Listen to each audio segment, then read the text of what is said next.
Fuji kenakan hijab. Mantan kekasih Thorik kini hijrah ngaku dapat hidayah. Usai putus dari adik Atta Halilintar, Thorik Halilintar, Fuji kini lebih pada memperbaiki diri. Kini putri sematawayang Haji Faisal mengenakan hijab.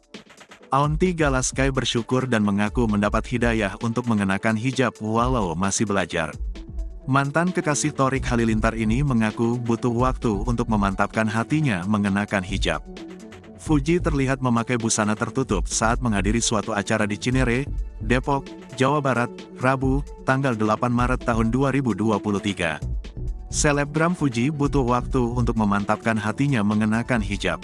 Alhamdulillah dapat hidayah walau masih belajar, kata Fuji di The Manor Andara, Cinere, Rabu sore. Dia berusaha menjadi pribadi yang lebih baik setelah mengenakan hijab. Dirinya mengaku masih belajar mengenakan pakaian muslimah dan berhijab.